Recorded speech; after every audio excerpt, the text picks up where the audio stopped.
اللہ کے حبیب صلی اللہ علیہ وسلم نے فرمایا اتق دعوت المظلوم، مظلوم کی بد دعا سے بچنا، اس لیے کہ لیس بینہا وبین اللہ حجاب، اس مظلوم کی بد دعا اور اللہ کے درمیان کوئی حجاب نہیں ہوتا، اس کی دعا کو اللہ رب العزت قبول کر لیتے ہیں اور انجانے میں انسان اللہ کی ناراضگی کا سبب بن جاتا ہے۔ چنانچہ عبداللہ بن مکی رحمہ اللہ یہ اپنے زمانے کے بادشاہ تھے،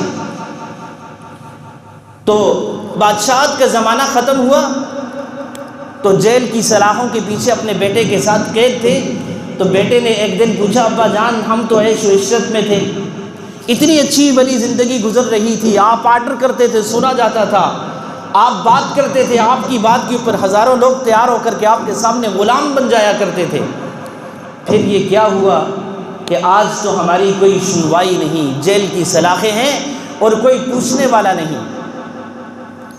تو انہوں نے اپنے بیٹے کو تسلی دیتے ہوئے کہا بیٹے ہم نے جو عیش و عشرت کی زندگی گزاری، جب ہمارے پاس قوت اور طاقت اور پاور تھی اس وقت ہم تو سو جاتے تھے، لیکن مظلوم کی بد دعائیں جاگا کرتی تھی جو آسمان کی طرف جاتی تھی، اس لیے میرا اور آپ کا یہ حال ہو گیا۔ اسی طرح علامہ ابن حجر رحمہ اللہ نے ایک واقعہ لکھا ہے کہ بعض اوقات انسان طاقت میں ہوتا ہے، جوانی میں ہوتا ہے، خون گرم ہوتا ہے، اور کچھ اس کے ساتھ اگر اس کو مال و دولت کی نعمت بھی مل جائے تو تھوڑا سا اور اس کے اندر تکبر آ جاتا ہے، تو یہ تکبر اللہ کو پسند نہیں ہے۔ انہوں نے لکھا کہ ایک مچھوارا تھا جو مچھلیاں بیچنے کا کاروبار کرتا تھا، دریا کے کنارے بیٹھتا، صبح سے شام تک مچھلیاں نکالتا اور ٹھیلے پہ رکھ کر کے بیچ دیتا۔ ایک دن اس نے بڑی مچھلی پکڑی ہوئی تھی، تو ایک آدمی وہاں سے گزرا، اس نے کہا کتنے کی دیتے ہو؟ اس نے کہا اتنے کی ہے۔ اس نے مچھلی لی اور لے کر کے چل پڑا۔ اب جب چلنے لگا تو اس نے کہا اس مچھلی کی قیمت تو ادا کر دو بھائی۔ اس نے کہا تم مجھے جانتے نہیں ہو میں کون ہوں، کون سی قیمت ادا کروں؟ اور یہ کہہ کر کے اس کو جھڑک کر کے وہ چلا گیا اور مچھلی لے کر کے گھر پہنچا، اس کو صاف کرتے ہوئے کوئی کانٹا معمولی سا مچھلی کا کتنا سا کانٹا ہوگا جو اس کے ہاتھ میں لگا اور وہ زہریلا زخم بن گیا۔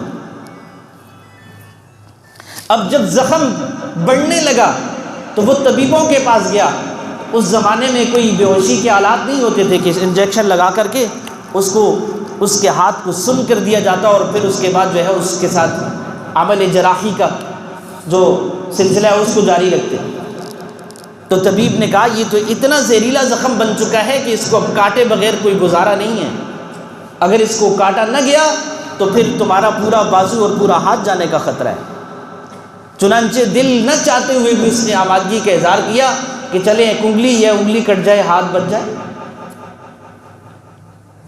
چنانچہ اس کی انگلی کاٹ دی۔ اب انگلی جب کٹ گئی تو زخم مزید پھیلنا شروع ہو گیا۔ پھر جب طبیب کے پاس آیا تو اس نے کہا یہ زخم پھیل کر کے پورے ہاتھ میں سرایت کر چکا ہے، اس کا زہر اتنا شدید ہے کہ یہ بازو کی طرف جا رہا ہے، اب اس کو ہاتھ سے کاٹنا پڑے گا، کلائی سے کاٹنا پڑے گا۔ اس کے لیے بھی وہ آمادہ ہو گیا کہ کوئی بات نہیں، ہاتھ سے کاٹ دو بازو تو بچ جائے گا۔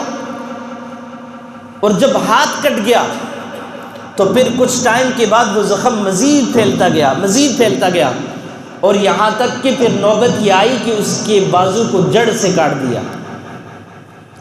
اور کٹا ہوا بازو کسی نے دیکھا راستے میں جاتے ہوئے تو اس نے پوچھا یہ کیسے کٹ گیا؟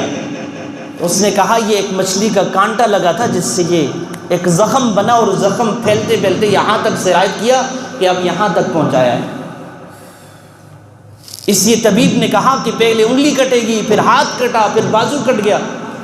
اس نے فوراً پوچھا کوئی دیدہ ور انسان تھا جس کی دل کی آنکھیں کھلی تھیں، اس نے کہا بتاؤ اس مچھلی جس مچھلی کے کانٹے سے تمہیں یہ زخم لگا تھا اس مچھلی کے پیسے تم نے دیے تھے؟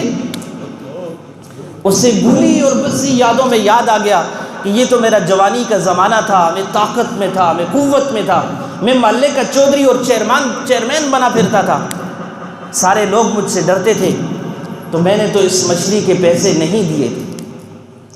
اس نے کہا فوراً جاؤ اس مچھوارے کو ڈھونڈو اور اس سے جا کر کے معافی مانگو اور اس مچھلی کی قیمت ادا کرو، ورنہ یہ زخم چلتا جائے گا اور چلتے چلتے پھر تمہارے ایک ایک عضو کو کاٹ دیا جائے گا اور تکلیف اٹھانی پڑے گی۔